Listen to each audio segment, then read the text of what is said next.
agradecer a Deus por mais esse dia, louvar, dizer o quanto o Senhor é soberano, o quanto o Senhor é poderoso nas nossas vidas. Amém? Senhor Deus, muito obrigado, Pai, por tudo que o Senhor tem dado, Jesus. Muito obrigado por tudo que o Senhor é para nós, Pai. Muito obrigado, Senhor, porque em todas as circunstâncias o Senhor é soberano sobre a nossa vida, Jesus. Muito obrigado porque hoje estamos aqui podendo exaltar, glorificar e bendizer o Teu nome, Jesus. Muito obrigado, Senhor, porque nós somos privilegiados, Deus, em poder ouvir e desfrutar do Seu Evangelho, Jesus. Nós queremos agora, Jesus, entoar uma canção, Deus, para falar da Tua soberania, Jesus, para falar do quanto o Senhor é poderoso, para falar do quanto o Senhor é bom, Jesus, nas nossas vidas, Senhor. Tu és soberano sobre a terra, sobre os céus, Tu és Senhor absoluto. Tudo que existe acontece, Tu sabes muito bem, Tu és tremendo.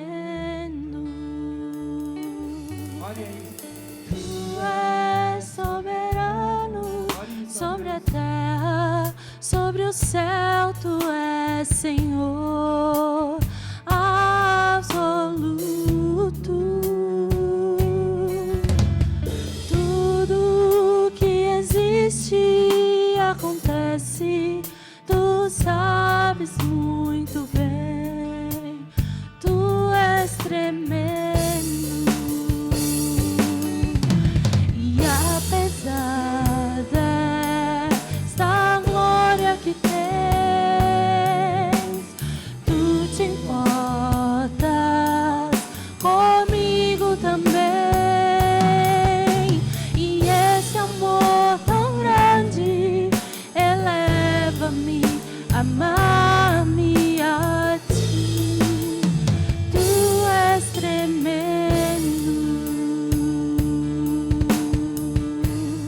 Mas apesar desta glória que tens, Tu te importas comigo também. E esse amor tão grande eleva-me, amar-me a Ti. Tu és tremendo.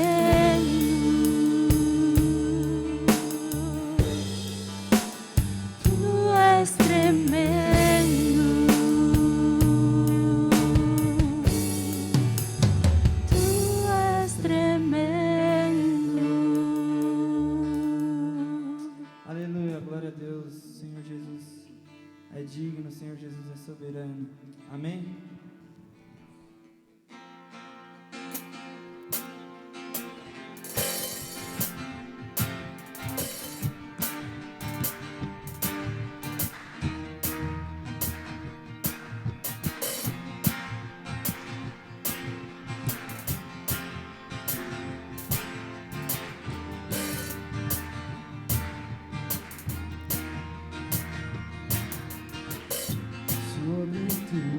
Sobre todos, Tu és rei, Senhor.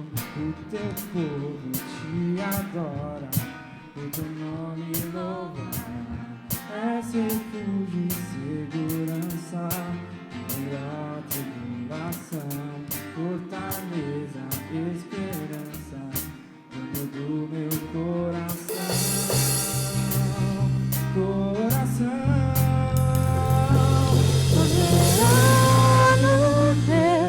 Poderoso Deus, o meu coração transborda de amor.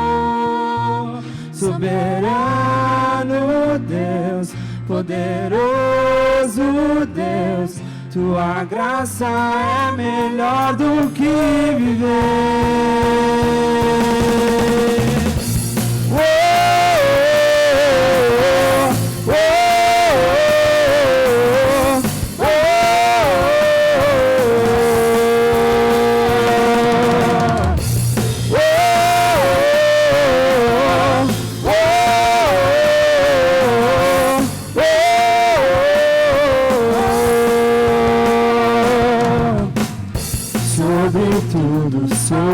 todos. Tu és Rei, Tu és Senhor. O Teu povo Te adora, o Teu nome louvará. És refúgio e segurança em meio à tribulação, fortaleza, esperança, dono do meu coração, do meu coração. Soberano Deus, poderoso Deus, o meu coração transborda de amor.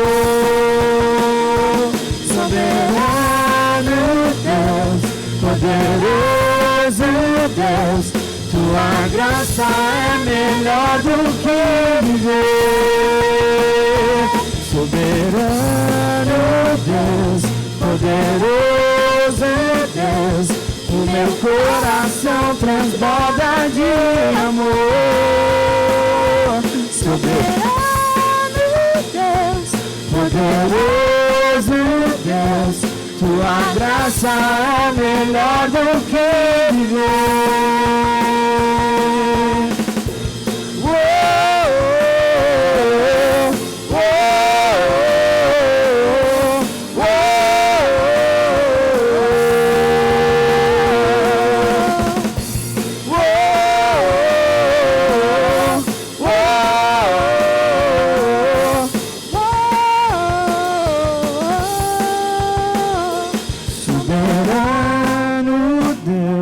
Poderoso Deus, o meu coração transborda de amor.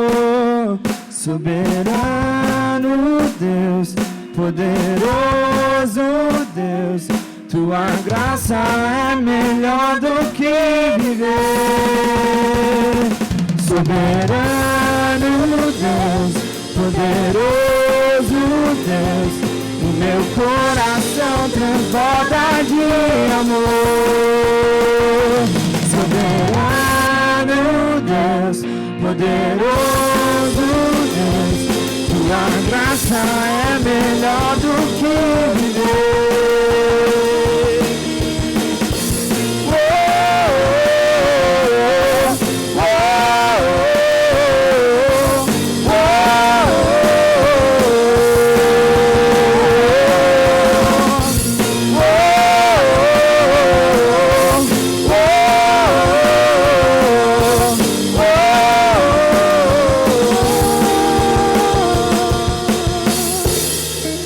Aleluia, glória a Deus. Graças a Deus, irmãos. Essa semana não foi uma semana muito fácil.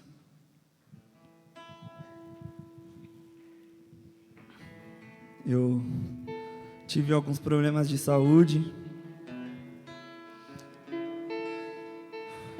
mas graças a Deus eu estou aqui hoje. Queria agradecer todo mundo que orou por mim, todo mundo que mandou alguma mensagem, todo mundo que se preocupou, quem me visitou. Agradecer ao pastor que foi me visitar. E em todo tempo eu vi o amor de Deus. Em tudo eu vi o amor de Deus.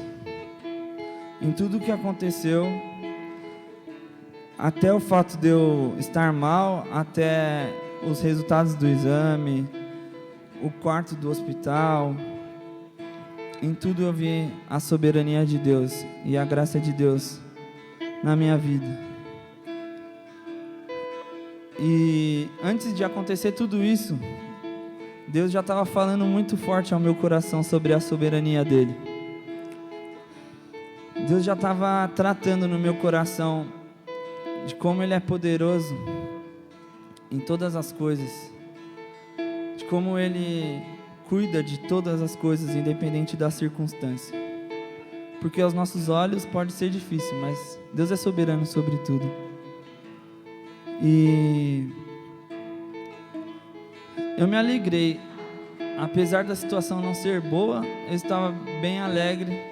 Eu mantive sempre a esperança e eu não tirei o sorriso, eu não tirei a canção, e a minha alma se alegrou, e ali naquele hospital eu pude ter momentos com Deus, momentos com os amigos, com meus irmãos, e a gente cantou, e a minha alma cantou a Deus, mesmo naquele momento de dificuldade.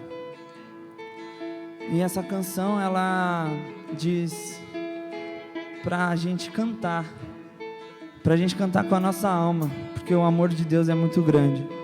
O amor de Deus pelas nossas vidas é muito grande. A palavra diz em Salmos 23, no versículo 6, que certamente bondade e misericórdia te seguirão por todos os dias da sua vida.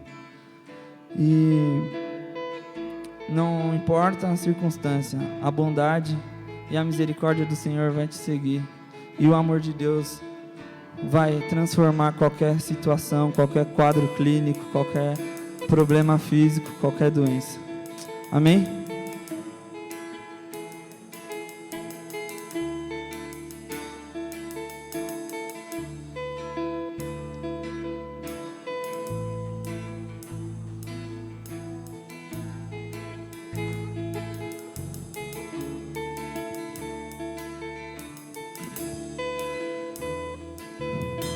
Veja o amor do Pai, mistério que eu não posso entender. Quão grande é o teu amor e o quanto nos deseja.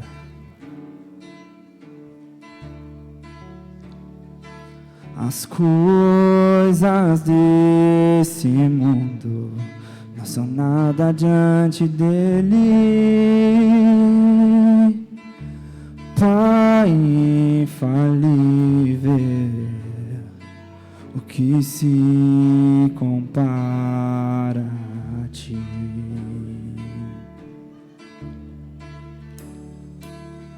Veja o Filho de Deus, o leão e o cordeiro dado a nós. O Verbo se encarnou, Salvador da minha alma. Sofreu por tanto amar a humanidade, seu nome e a salvação. Jesus Messias, o justo se entregou. Não foi o fim, ele ressuscitou.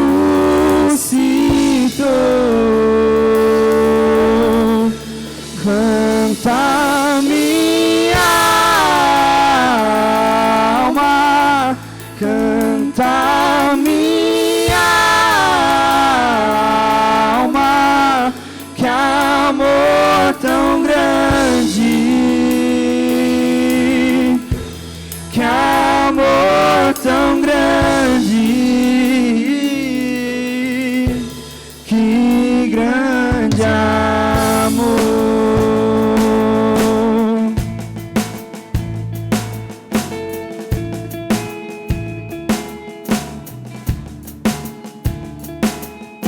Veja comigo está o Espírito queimando em meu ser, amigo e protetor que me leva à verdade.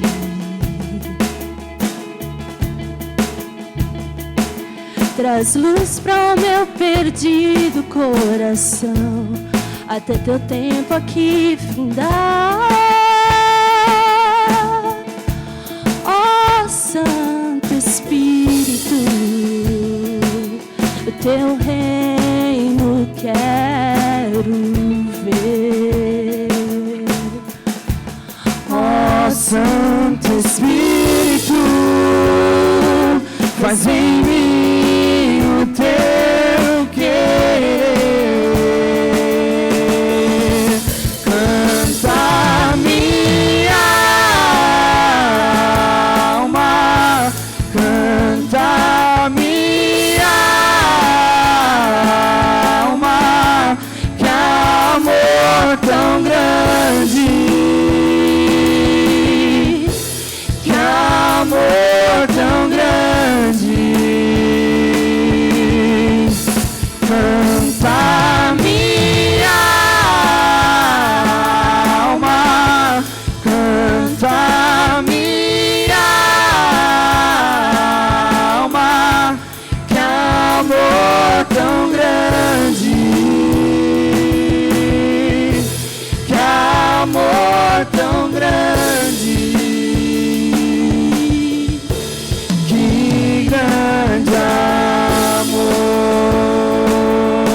que a gente pode cantar? Canta minha alma, canta minha alma, que amor tão grande, que amor tão grande.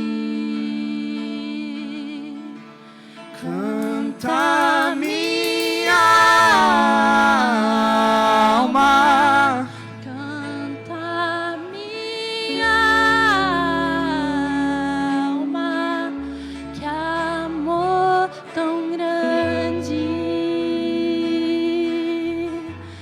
que amor tão grande, que grande amor.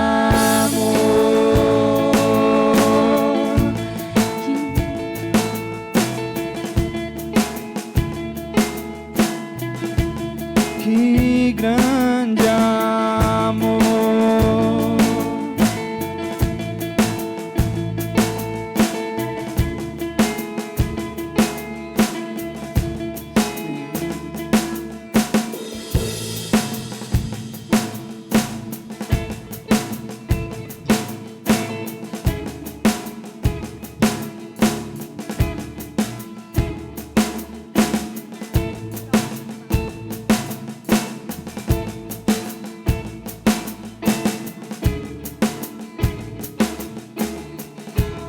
Senhor meu Deus, quando eu maravilhado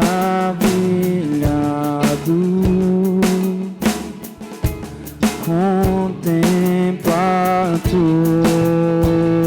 tua imensa criação,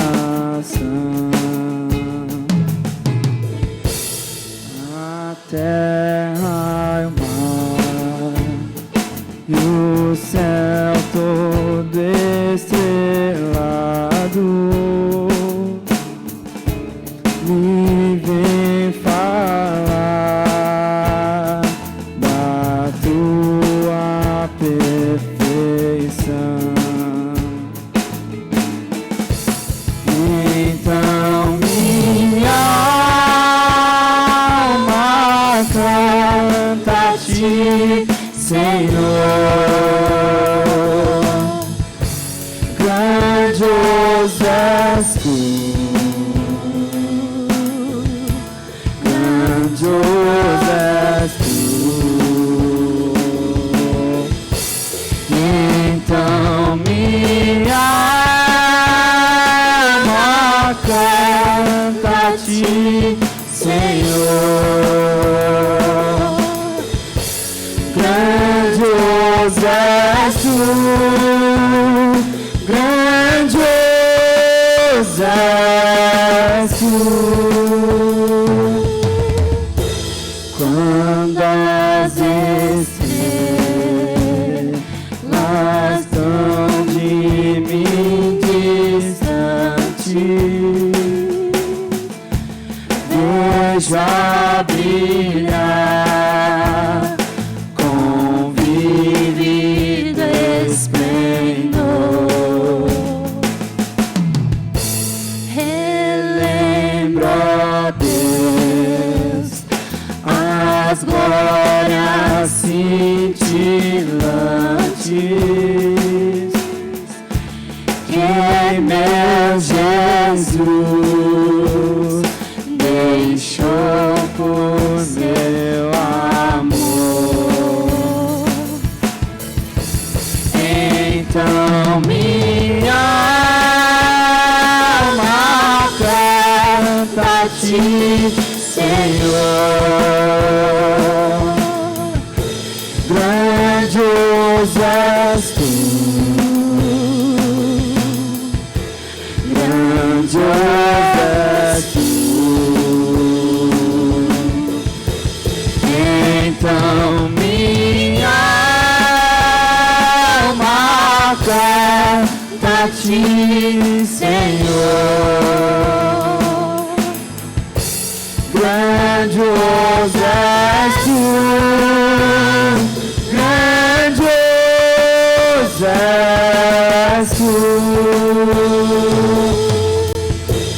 E quando penso que tu não poupaste teu filho amado por amor de mim, meu coração que nele tu ganhaste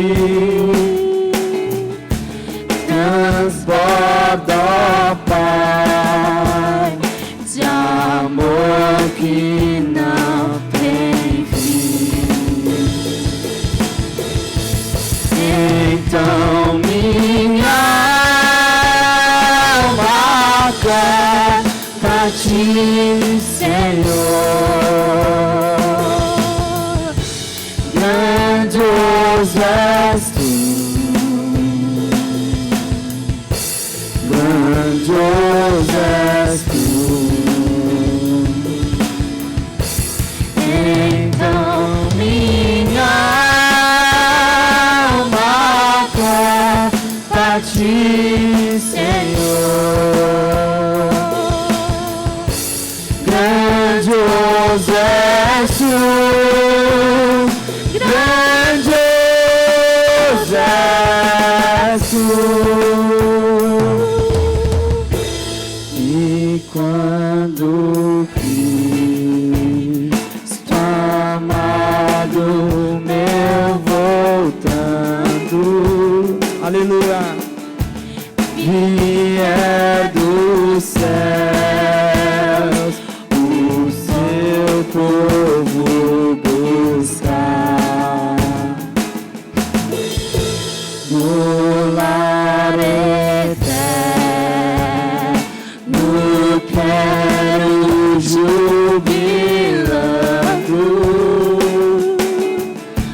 a tua santa face contemplar. Então minha alma canta a ti, Senhor.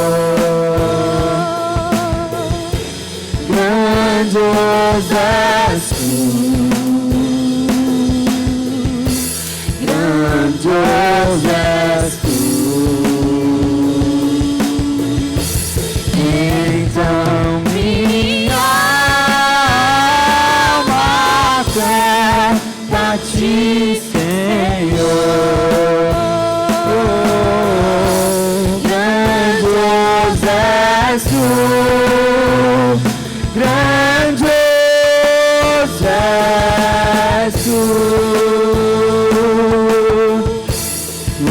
Então minha alma canta a ti, Senhor. Grandioso és tu, grandioso és tu. Então minha alma canta a ti, Senhor. Grandioso és tu, grandioso és tu. aleluia.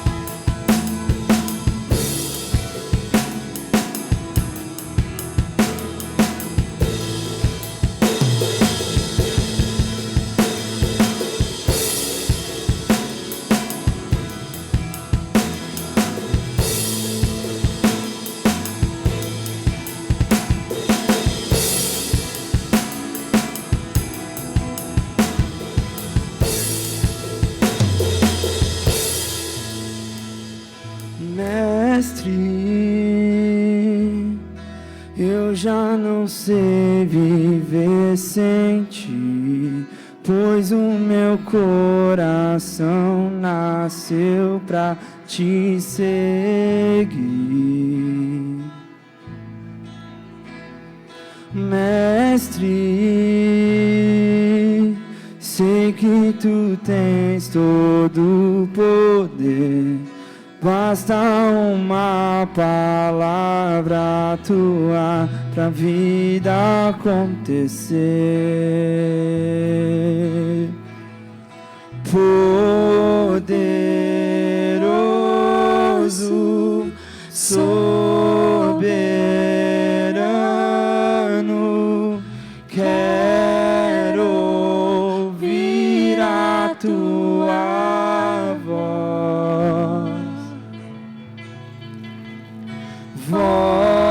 que cura e liberta, faz fluir tua vida em mim.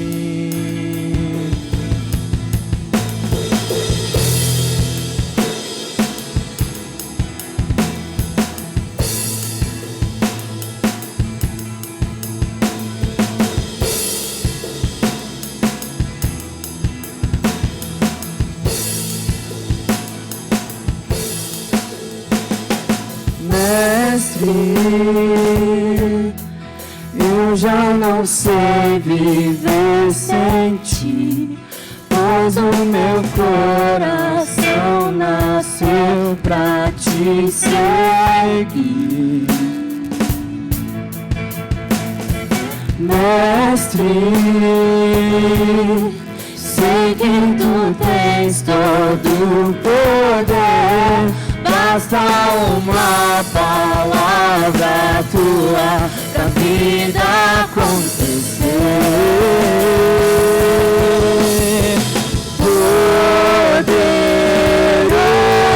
Poderoso, soberano, quero ouvir a tua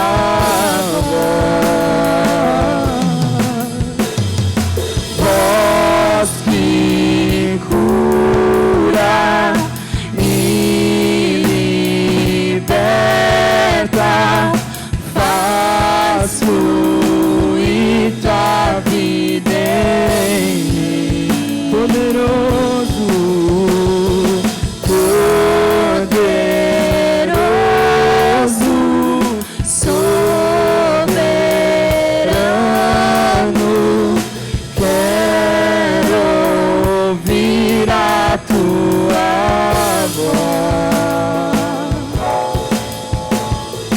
voz que cura e liberta, faz fluir tua vida em mim.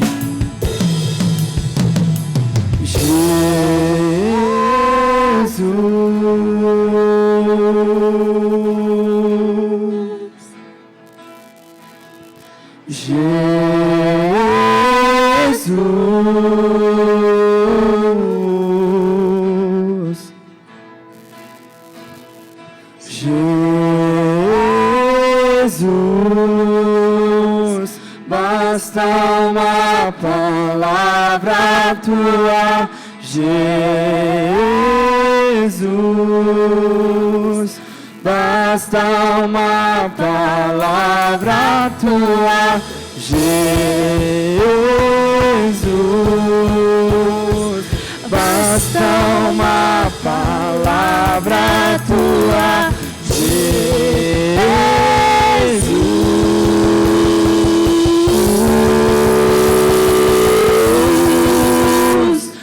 poderoso, soberano, quero ouvir a tua voz.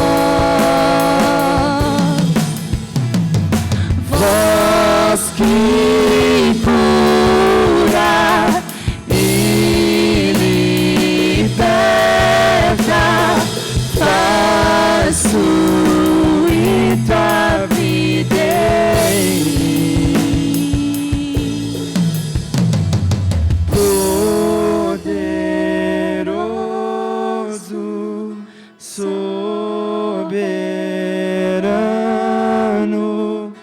quero ouvir a tua voz, voz que cura e liberta, faz fluir tua vida em mim,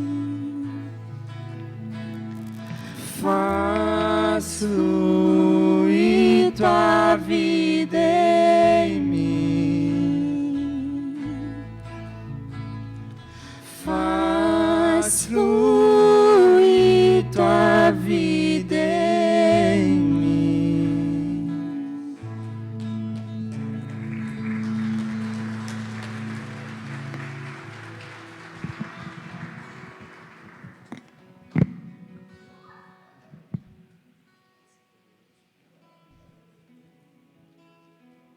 Boa noite, irmãos, graça e paz.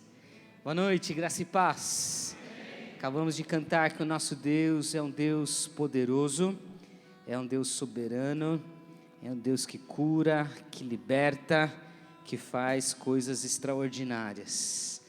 Nossa semana foi uma semana, a semana na igreja foi uma semana bastante atribulada, de gente indo para o hospital, voltando do hospital.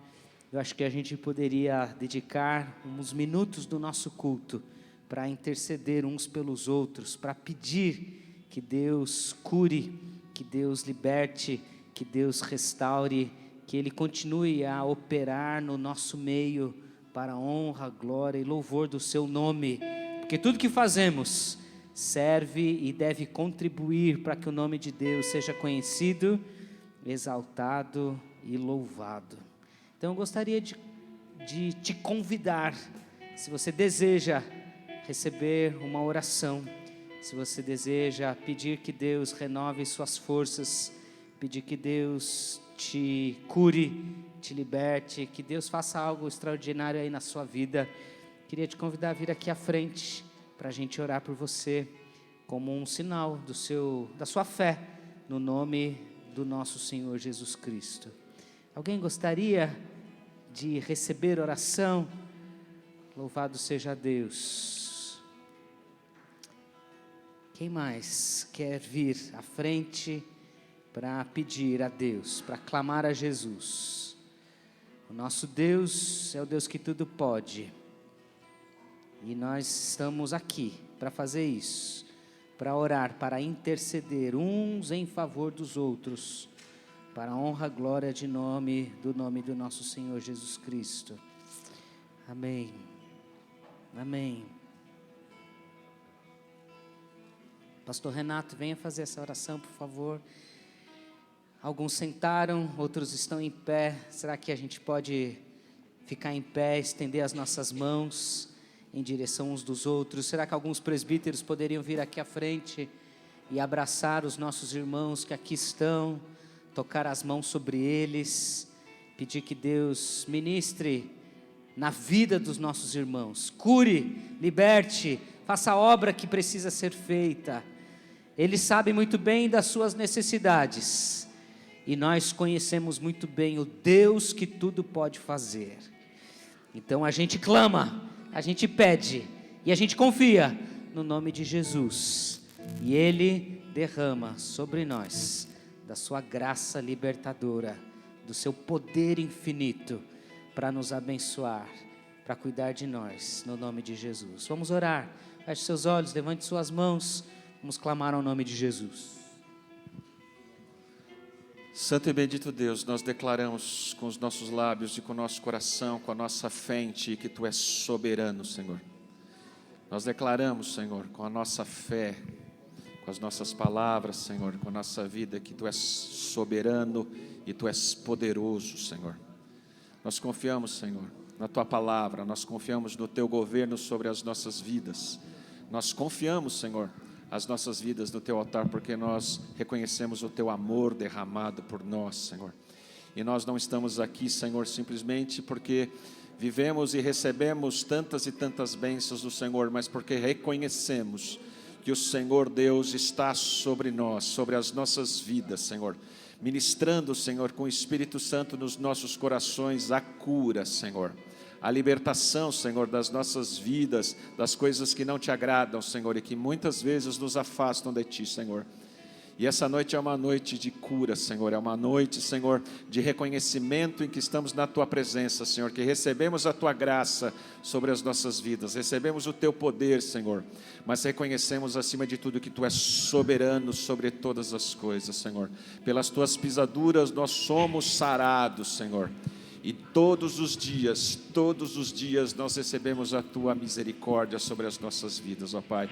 Todos esses que escolheram estar na Tua presença aqui na frente, Senhor, é porque Te amam, porque reconhecem esse Teu poder, essa Tua soberania.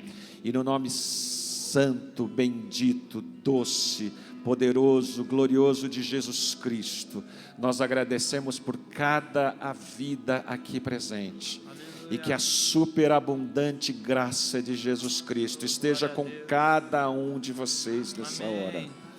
E que saiam daqui repletos da força, do poder, da alegria, do vigor que o Deus dos deuses, o Senhor dos senhores, o Pai de todos nós, o Deus de toda a eternidade, só Ele pode nos dar. Que você saia daqui com esse vigor, com o dom da vida, porque nós oramos e agradecemos em nome do nosso Senhor e Salvador Jesus Cristo. Amém. Poderoso, soberano. Vamos louvar ao Senhor, declarar essas verdades no nome do nosso Deus. Ele está dizendo para você: calma o coração, Aleluia. tenha fé, fique firme em Jesus. Cura e liberta, faz fluir tua vida em mim. Poderoso, vamos de novo? Poderoso, soberano, quero ouvir a tua voz, voz que cura e liberta, faz fluir tua vida em mim, faz fluir tua vida em mim. Mais uma vez. Faz fluir tua vida em mim. Vamos aplaudir ao Senhor, o nosso Deus. Amém. Engrandecido seja o Senhor. Deus abençoe. Você pode se assentar, renovado pelo poder que há no nome de Jesus. Amém.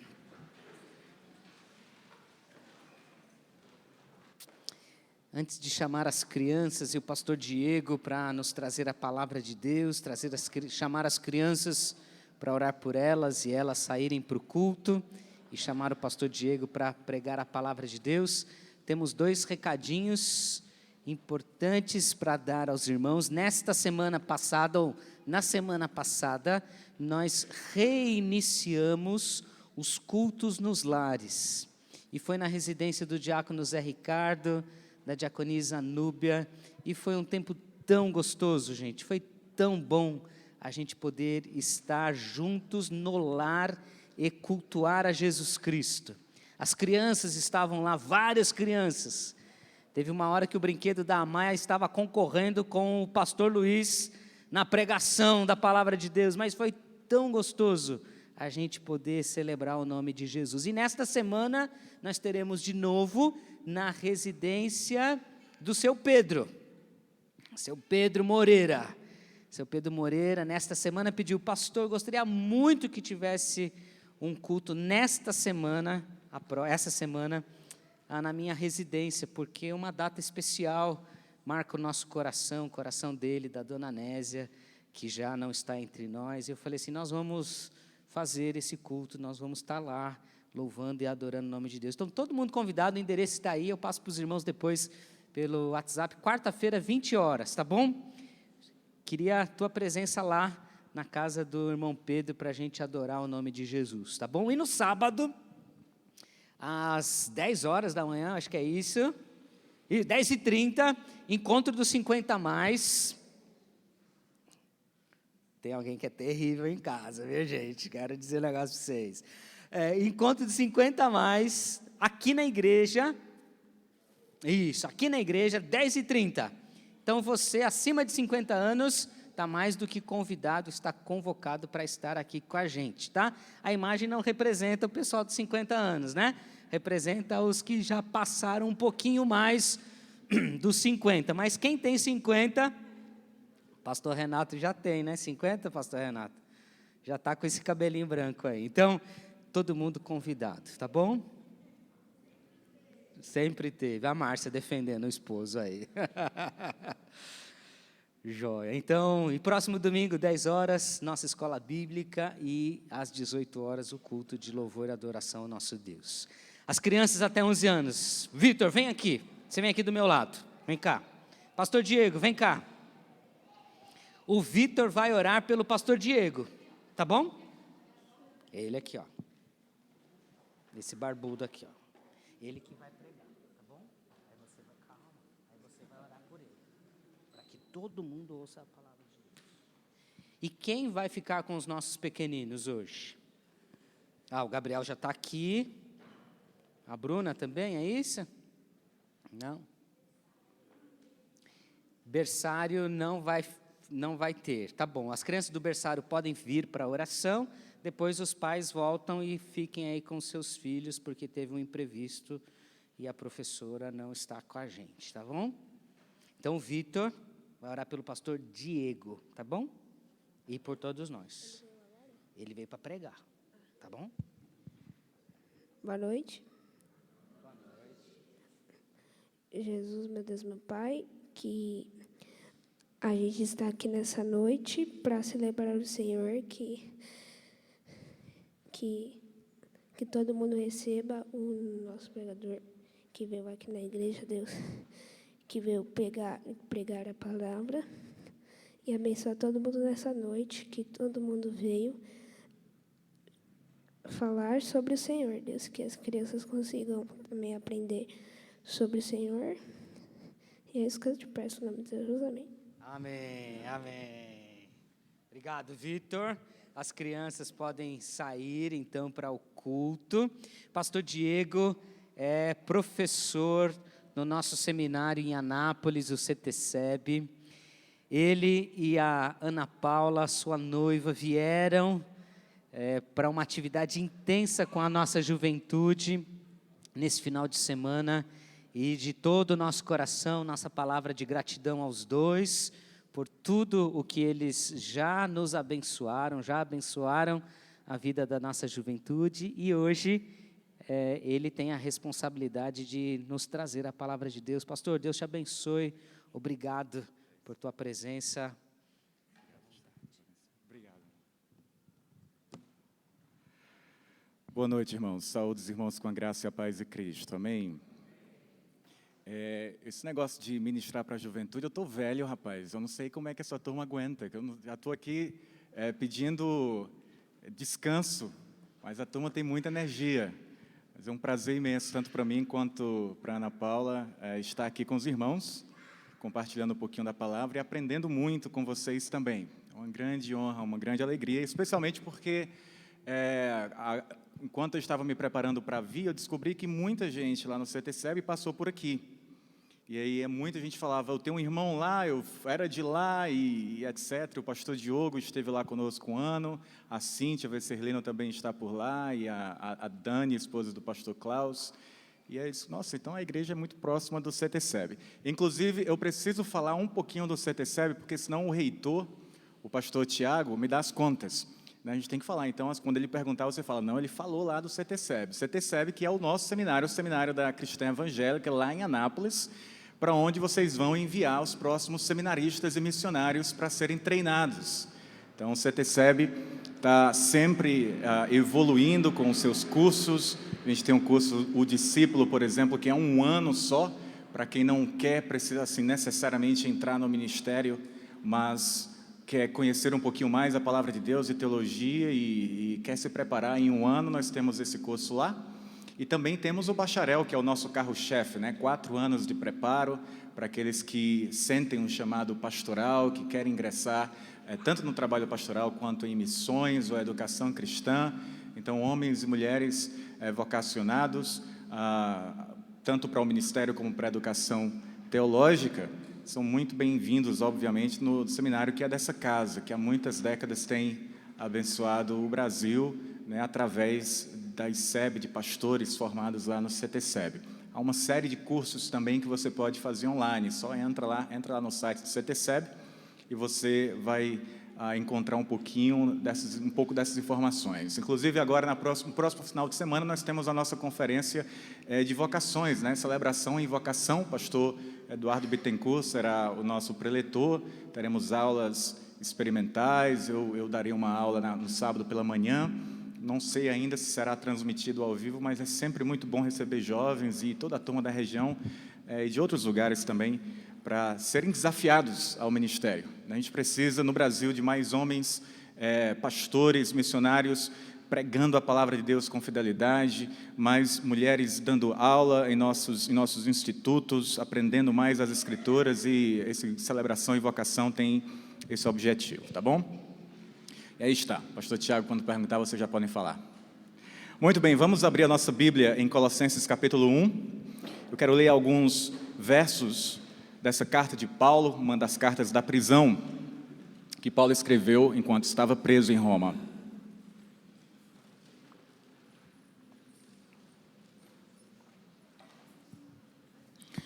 Colossenses capítulo 1. Esse mês a ICEB está com um tema geral para o mês, tudo pelo Evangelho. E eu quero compartilhar com vocês essa noite o exemplo de um homem que deu tudo pelo Evangelho, que viveu para o Evangelho, tanto em sua vida diária, ele vivenciou o Evangelho, como ele viveu para anunciar, para proclamar, para pregar o Evangelho. E é sobre isso que eu quero pensar com os irmãos, e através do exemplo do apóstolo Paulo, nós precisamos ser desafiados a colocar o Evangelho como a nossa prioridade de vida no que diz respeito a testemunho, mas também a viver essa palavra tão poderosa no nosso dia a dia. Colossenses capítulo 1, e eu vou lhe convidar a colocar-se em pé uma vez mais para a leitura da palavra de Deus. Leremos a partir do verso 24 até o 29. Diz assim, Colossenses 1, 24. Agora me regozijo nos meus sofrimentos por vós, e preencho o que resta das aflições de Cristo na minha carne, a favor do seu corpo, que é a igreja, da qual me tornei ministro de acordo com a dispensação da parte de Deus, que me foi confiada a vosso favor, para dar pleno cumprimento à palavra de Deus. O mistério que estava oculto dos séculos e das gerações, agora, todavia, se manifestou aos seus santos, aos quais Deus quis dar a conhecer qual seja a riqueza da glória deste mistério entre os gentios, isto é, Cristo em vós, a esperança da glória, o qual nós anunciamos, advertindo a todo homem e ensinando a todo homem em toda sabedoria, a fim de que apresentemos todo homem perfeito em Cristo. Para isso é que eu também me afadigo, esforçando-me o mais possível, segundo a sua eficácia que opera eficientemente em mim. Nós já oramos, os irmãos podem se assentar. Paulo fala sobre o ministério do Evangelho, destacando as dores e a glória do ministério. E é sobre isso que nós vamos falar, as dores e a glória do ministério, como exemplificadas em um homem que viveu, que deu tudo pelo Evangelho. R.C. Sproul foi um teólogo americano que faleceu recentemente. Ele conta a seguinte história em um de seus livros. Ele fala que, eu abro aspas, lembro-me de um estudante universitário que olhou para mim e perguntou, maravilhado, como era quando o senhor era apenas um ministro? R.C. Sproul era um pastor, teólogo. Como era quando você era apenas um ministro? R.C. Sproul fala, eu não me segurei, eu explodi em um momento de indignação. O que você quer dizer com apenas um ministro?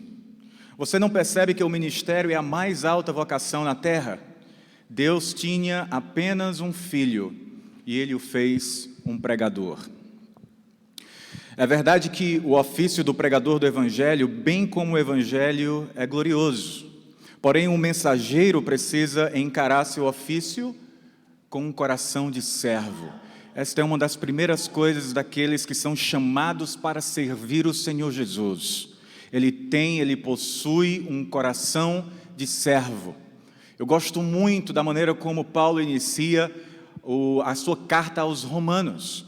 Em Romanos capítulo 1, verso 1, Paulo começa assim, de modo bem característico, se identificando como o autor da carta, Paulo, alguém lembra o que ele diz em seguida? Servo de Cristo Jesus, chamado para ser apóstolo. Paulo não se identificava como Paulo, apóstolo, servo de Cristo Jesus. Paulo, antes de qualquer coisa, o quê? Servo de Cristo Jesus. O chamado para o apostolado era o seu ministério e ofício. Ser servo era quem ele era a identidade dele, servo de Cristo. Todos nós somos servos do Senhor Jesus, servos da palavra de Deus.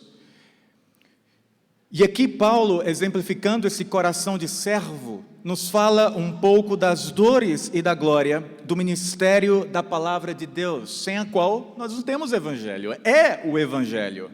Nós temos muito a aprender com a experiência de ministério do apóstolo Paulo. Dê uma olhadinha na sua Bíblia, no verso 23, veja como Paulo encerra a unidade anterior, essa passagem anterior, já introduzindo o que ele vai nos dizer a partir do verso 24. Ele fala assim no verso 23, se é que permaneceis na fé, desafiando os colossenses, estava falando, está escrevendo sobre reconciliação, ele desafia os colossenses a se manterem na fé, e ele fala, se é que permaneceis na fé, alicerçados e firmes, não vos deixando afastar da esperança do evangelho que ouvistes, e que foi pregado a toda criatura debaixo do céu, e do qual eu, Paulo, me tornei o quê? Ministro. E ele então inicia o verso 24, agora me regozijo, e ele fala das aflições que sofria por amor à igreja, por ter ele sido chamado para ser um ministro. Essa palavra ministro pode ser trocada por você como servo. Mesma coisa, talvez a melhor tradução aqui ainda, servo da palavra. A palavra diáconos, de onde nós temos a palavra diácono, que também significa servo, aquele que serve à mesa. É assim que Paulo introduz esse verso 24, ele termina mencionando o seu ministério e então ele é levado a falar sobre o seu ministério em favor da igreja que estava em Colosso. Agora Paulo continua elaborando a natureza desse ministério e particularmente a sua significância para os colossenses. E eu quero destacar algumas coisas nesses versos aqui. Primeiro, eu quero que você perceba o preço ministerial de Paulo. Eu quero que você perceba, eu quero que você note o preço que Paulo pagou em seu ministério. Isso está no verso 24. Agora me regozijo nos meus sofrimentos por vós, e preencho o que resta das aflições de Cristo na minha carne, a favor do seu corpo, que é a igreja. Paulo inicia com um desses famosos paradoxos bíblicos: regozijar e sofrer, regozijo e sofrimento. Regozijo-me nos meus sofrimentos.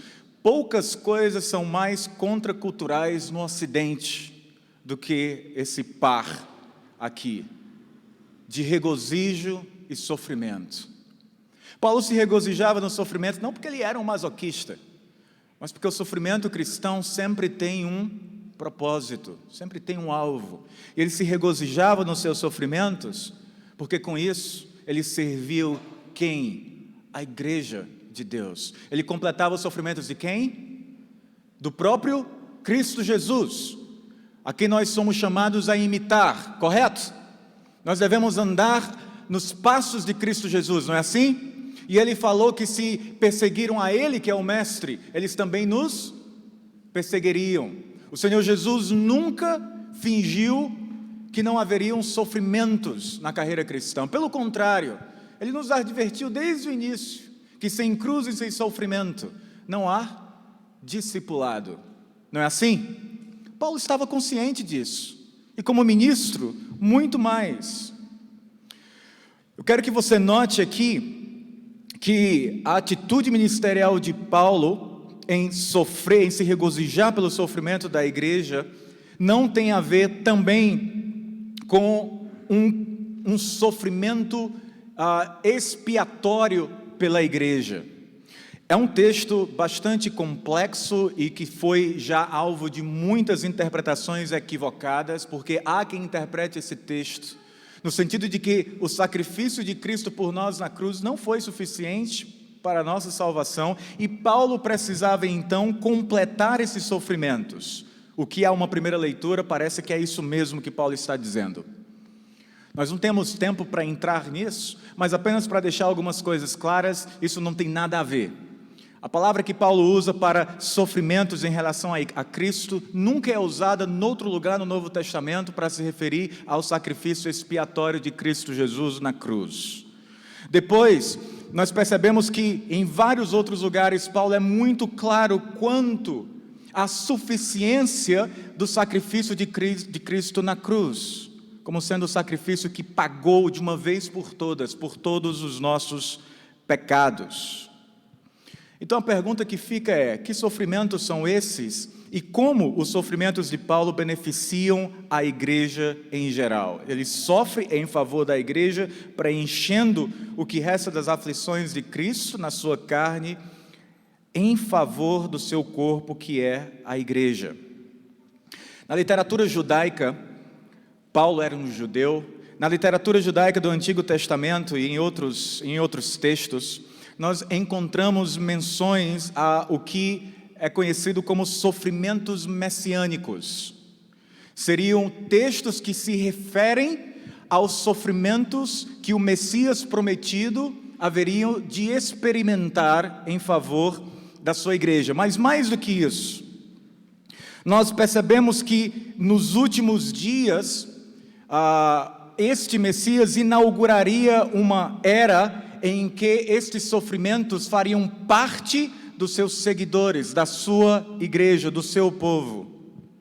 O que está faltando na palavra de Paulo nesses sofrimentos, os sofrimentos de Cristo aqui, precisa ser preenchido com tribulações inevitavelmente em favor do reino de Deus, nesse período de trevas, nesse período escatológico que o Senhor Jesus inaugurou na cruz.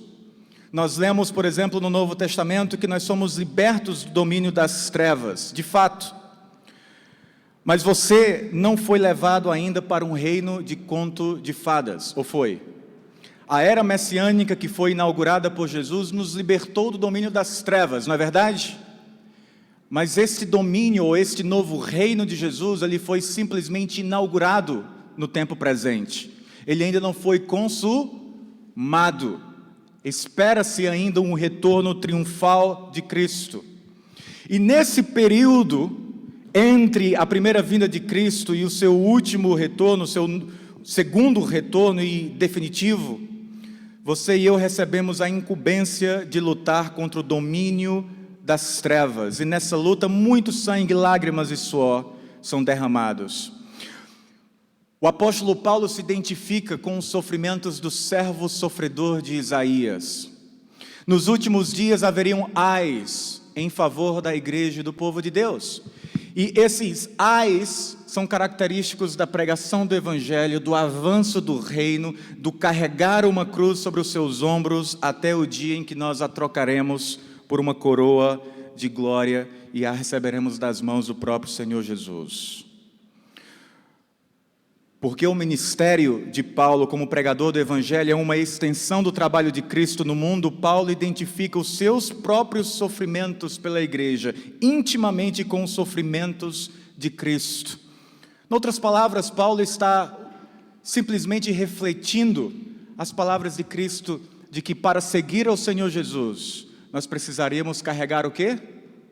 A nossa própria cruz. Essa é uma palavra importante para nós que no Ocidente não estamos acostumados com sofrimento. É óbvio que ninguém gosta de dor pela dor, ninguém gosta de sofrer pelo sofrimento. Como eu disse, Paulo não era um masoquista que gostava de sentir a dor. Como eu falei, a dor que traz o regozijo ao crente, ela só traz um gozo para o crente porque nós sabemos que elas foram profetizadas pelo Senhor Jesus como parte da nossa identificação com o nosso Cristo que foi crucificado. E ela tem um benefício para o nosso discipulado. É por isso que ela traz este gozo aos crentes. É por isso que Pedro, João, os demais irmãos, lá em Atos capítulo 4, estão felizes da vida e cantam ao Senhor quando eles são açoitados pelas autoridades judaicas, pelo simples fato de serem seguidores de Jesus. Isso nos traz um grande desafio, que é lidar com o sofrimento por uma perspectiva bíblica. John Piper, pregador e pastor americano, uma vez falou que sobre pastores e os candidatos ao ministério pastoral, a missões, podem ouvir isso com um sentido um pouco mais solene, quem sabe. Mas John Piper, depois de muitas décadas de ministério, falando sobre o ministério da palavra de Deus, ele escreveu dizendo que 1000 aflições ou 1000 tristezas preparam o homem para pregar. Talvez pudéssemos dizer também que 1000 aflições amadurecem um crente em seu discipulado.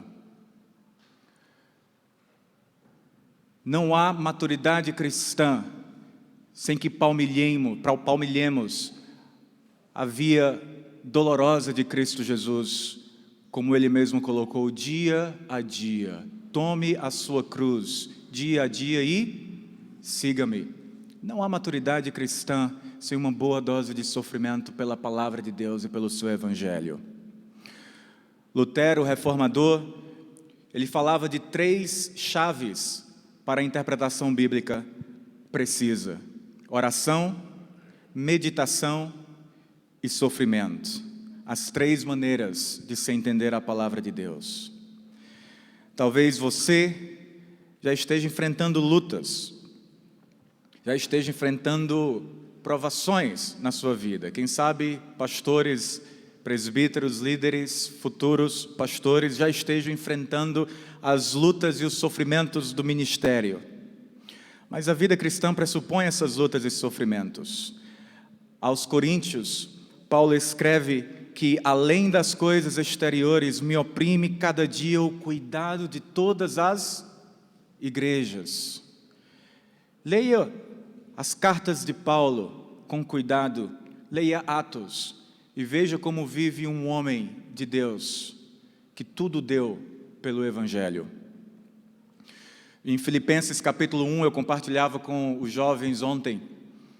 Me impressiona muitíssimo e nos últimos dias me tem feito meditar muito esse aspecto do ministério de Paulo, de como ele colocava a sua própria vida, o seu próprio bem-estar em segundo lugar, em favor de colocar o Evangelho em primeiro. Ele está preso em Roma, a igreja de Filipe manda uma embaixada para saber como que ele estava na prisão, o que é normal, nós deveríamos fazer isso, visitar os que estão presos, especialmente os que estão presos pelo Evangelho. Eles estão preocupados com o apóstolo, envia uma delegação, Paulo recebe esses irmãos com amor, imagino, escreve uma carta para enviar de volta à comunidade em Filipe. Ele começa falando, dando graças a Deus pelo Evangelho que está sendo propagado. Ele fala para os irmãos, é verdade que vocês ouviram, eu estou preso, E além do sofrimento de estar preso, também há alguns irmãos na igreja por aqui, na comunidade, que estão pregando o evangelho não com a motivação correta, mas eles estão pregando para tentar me suscitar ciúmes, para tentar me afligir por essa pregação. E aí Paulo, preso, escreve para eles: mas o que importa eu estar preso, contanto que a palavra de Deus seja o quê? Pregada. Não me importo por estar preso. Eu estou em algemas, mas a palavra de Deus não está presa. Ele colocava o evangelho antes de sua própria vida. Então esse foi o preço que Paulo pagou pelo evangelho, por toda a sua vida. Esse é o preço que não apenas pastores e missionários como Paulo são chamados a pagar, mas todo crente, aqui e em qualquer lugar do planeta. Você precisa ler um pouco mais os relatos de portas abertas e ver que o cristianismo é fácil no Ocidente, mas em países da África, Ásia e algumas regiões da América do Sul, que talvez você não tenha a mínima ideia, o cristianismo continua sendo perseguido. E eu imagino que essa turma olha para nós aqui no Ocidente, para a igreja brasileira, europeia, norte-americana, e não conseguem entender como que nós somos tão fracos e mimados no nosso discipulado. Eles pagam um preço altíssimo. E nós somos chamados a pagar esse preço também. Somos chamados não só a pagar, mas a dar um suporte espiritual e material a esses irmãos que não têm a liberdade que nós temos de nos reunir em público. Preço da palavra de Deus, do discipulado. Esse é o primeiro aspecto desse texto. O preço do ministério, o preço de se dar tudo pelo evangelho. A segunda coisa que eu quero destacar aqui é a incumbência do ministério de Paulo, nos versos 25 a 27. A obrigação de Paulo, a incumbência desse ministério. Versos 25, ele fala do seu sofrimento, o preço, ele continua falando que é em favor da igreja no finalzinho do verso 24, da qual, dessa igreja, da igreja de Cristo, me tornei ministro de acordo com a dispensação da parte de Deus que me foi confiada a vosso favor para dar pleno cumprimento à palavra de Deus. Note no verso 25 a menção à palavra de Deus. Primeiro, qual é a fonte do ministério pastoral, do ministério da palavra, da pregação de Paulo? Deus mesmo. Vem dele. Paulo havia sido tomado por Deus, agraciado com um dom e guiado pelo próprio Deus para o ministério, quando ele prosseguia para Damasco. Lembram disso? Ele foi chamado pelo próprio Deus, e o seu ministério foi uma incumbência do próprio Senhor Jesus a ele. Foi chamado para ser um apóstolo aos gentios. E esta convicção de que o chamado dele vinha do próprio Deus, eu imagino, era a grande fonte de energia e de coragem de Paulo. Como você e eu somos chamados para irmos e fazermos discípulos de todos os povos, ensinando-os a guardar toda a doutrina de Deus e batizando-os em nome do Pai, do Filho e do Espírito Santo. O mesmo Deus, ele sabia disso. Essa era a fonte do seu ministério. E por isso ele era imparável.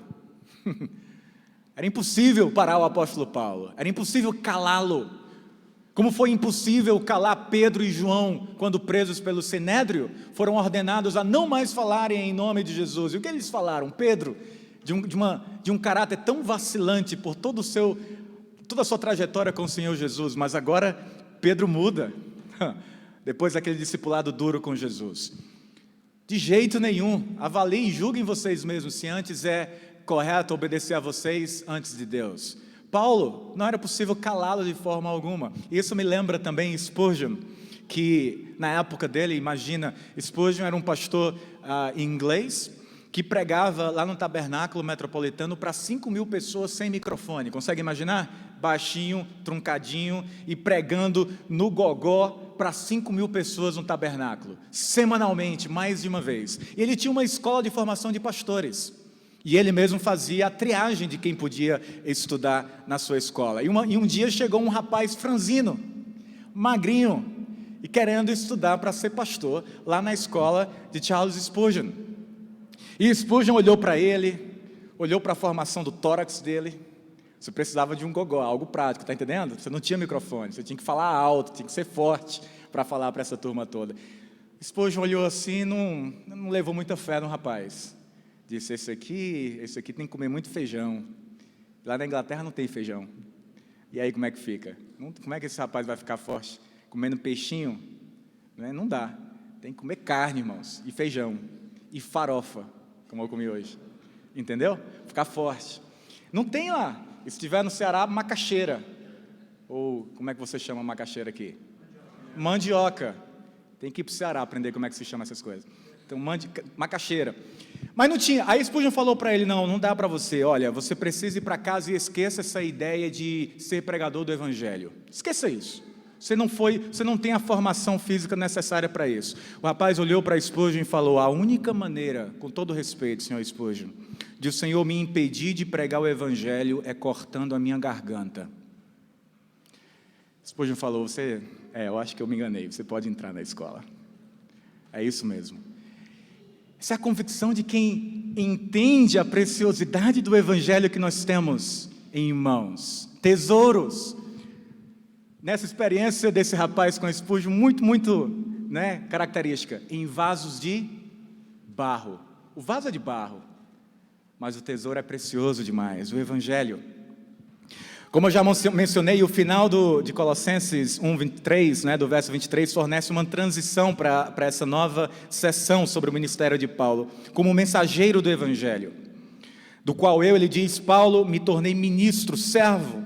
E, como eu falei, a palavra ministro, em português, ela tem tomado umas conotações que nos distanciam um pouco do sentido dessa palavra no Novo Testamento, em nossa tradução. Quando a gente escuta ministro, a gente pensa em um cargo político, em um cargo jurídico, ministro do Supremo Tribunal Federal. Essa turma não sofre, faz outros sofrerem. Mas eles não sofrem muito, vivem bem, o salário é bom, todos os benefícios, os políticos, ministros disso, daquilo, outro. A palavra ministro tem uma pompa. E alguns pastores também imaginam que por serem chamados de ministros, reverendo, olha só que coisa chique, pastor, que isso é um cargo de maior importância na igreja do que os demais irmãos. E entram no ministério com uma visão equivocada. Eu não posso dizer que eu não sei porquê, mas é sempre intrigante perceber como o ministério pastoral é invejado por alguns que não querem pagar o preço para serem pastores, mas querem ficar à frente e usar o microfone. Mas não entendem o preço. Quando o ministério pastoral é experimentado de forma correta e fiel, o preço é alto. Sofrimentos externos e internos, há um preço a se pagar. Então eu acho que a palavra ministro, às vezes, ela não é errada, você pode usar isso nesse sentido, mas eu quero que você leia essa palavra aqui no Novo Testamento e entenda servo. Paulo está falando que ele é servo da igreja. Nós somos chamados para servir. O Senhor Jesus veio para quê? Para servir. Se ele veio para servir, você veio para servir. Se o mestre que podia exigir serviço não exigiu, ele veio para servir, eis o nosso exemplo. Paulo então fala que é um servo da igreja, em favor da igreja. Nós somos servos da palavra de Deus. Nós precisamos, irmãos, viver na igreja, viver pelo Evangelho, nutrindo um coração de servo. Eu quero voltar um pouquinho para nós, pastores e líderes, mas isso serve para todos nós. Nós precisamos entender o nosso chamado para servir. A nossa vocação de servir. Quando nós não entendemos o nosso chamado como um chamado para servir a igreja, quando você não entende o chamado de discipulado como um chamado para servir o seu irmão, nós corremos muitos riscos. Apenas para mencionar alguns deles, o risco do orgulho. O orgulho precisa ser vigiado 24 horas por dia, 7 dias por semana. Nós podemos cair nele assim em um piscar de olhos. O orgulho de alguém que acha que todos devem servi-lo, que ele é maior do que os demais. egos fragilizados. E aí é o segundo risco, da insegurança. Alguém que não entende o seu chamado para servir, ele se torna alguém inseguro. Quando a sua liderança e a sua posição é de alguma forma, de acordo com o entendimento dele, desafiado. Essas pessoas tendem a se tornarem sensíveis demais a críticas. Inseguras, sensíveis demais a críticas. Elas precisam de reafirmação constante. Não, você prega demais. Se a sua mensagem é boa demais, é a melhor mensagem do Brasil. E aí nós somos tão pecadores que acreditamos nessa bobagem. E aí o ego começa a se inflar novamente. Precisamos de validação. Pessoas inseguras precisam de validação o tempo inteiro. São inseguras. Elas correm o risco do ressentimento. Não admitem sofrer, não admitem perder pela igreja, são ressentidas, amarguradas, porque elas se veem ofendidas em uma posição que ela criou na cabeça, de serem servidas, de autoridade inquestionável. Nós precisamos nos livrar dessas coisas. Sabe quem era um homem extremamente seguro na Bíblia? Muito seguro, tranquilo demais com quem ele era? Jesus. Nenhum homem na terra foi mais seguro do que o Senhor Jesus. Um exemplo que gosto muito é de João 13. Alguém lembra o que está relatado em João capítulo 13? O lava-pés. Jesus lavando aos pés de Pedro, Tiago e João. Judas Iscariotes, que ele sabia iria traí-lo em algumas horas. E o texto de João 13, você leia de novo com atenção. No verso 3, se não me engano, João começa assim: e Jesus... Todos os discípulos estavam ali, o balde, a toalhinha estava no canto, porque era costume na época. Imagina, você não tinha ruas pavimentadas. Quando você andava pelas ruas de Jerusalém, de qualquer cidade da época, você andava na poeira, como lá no CTSEB em Goiás. Então os pés ficam cheios de poeira, não é assim? Com sandalinha, não tem tênis, ficam cheios de poeira. O que é que você faz quando chega na casa? Era costume ter um balde com água, uma toalha, e o escravo da casa, o servo, ia lá e lavava os pés dos visitantes, das visitas, certo? A casa onde Jesus estava, o cenáculo, bom, parecia ser uma casa que tinha alguma condição, porque tinha um cenáculo grande o suficiente para todos eles, mas não tão rica assim que tivesse um escravo. Porque se tivesse um escravo, era ele que ia fazer o trabalho. Mas não tinha, mas o balde de água estava ali, porque era costume. Você acha que Pedro não viu o balde com água lá? Você acha que Pedro não sabia que era costume alguém lavar os pés das visitas? Você acha que João, o apóstolo do amor, não viu? Eles viram. Mas eles olharam para aquilo e talvez pensaram: eu? Lavar os pés de Pedro? De Tomé? De Judas? De jeito nenhum. Aí ficaram todos fingindo, fazendo cara de bobo. Fingindo que não era com eles. Jesus esperou, ninguém se manifestou. João fala então que Jesus, veja como ele começa a descrição, todo o relato. Jesus, sabendo de onde viera e para onde ele retornaria, sabendo que ele veio do Pai e que estava voltando para o Pai, levanta-se, tira a roupa de cima, fica vestido como um escravo, coloca a toalha em volta da cintura e vai lavar os pés de Judas. Jesus sabia quem ele era. Senhor, ele veio de Deus, a identidade dele estava em quem? Em Deus. Então ele não tinha vergonha de passar essa humilhação, ele não tinha receio de passar essa humilhação, isso não ofendia ele, não mexia com sensibilidades em Jesus, não mexia com inseguranças em Jesus, ele era um homem seguro da sua identidade. Paulo podia ser açoitado, Paulo podia estar na prisão, mas ele sabia quem ele era de Cristo Jesus. Eles poderiam algemar Paulo, mas ninguém poderia algemar a palavra de Deus. Tudo pelo Evangelho. Se a guarda pretoriana, se a casa de César precisa ouvir o Evangelho, e para eles ouvirem o Evangelho eu preciso estar preso aqui por 4 anos, 2 anos em Cesareia, 2 anos em Roma, que eu fique preso, para que eu pregue o Evangelho. Entende? Nós precisamos então desenvolver esse coração de servo. E agora nós vemos o conteúdo dessa mensagem. A incumbência dele é pregar esta palavra como servo da palavra de Deus. Ele fala no final do verso 25, para dar pleno cumprimento ao quê? A palavra de Deus. A palavra de Deus, essa era a incumbência dele. Ele servia a igreja para completar a proclamação do Evangelho. E qual era o conteúdo dessa palavra de Deus? Ele nos diz nos versos 26 e 27.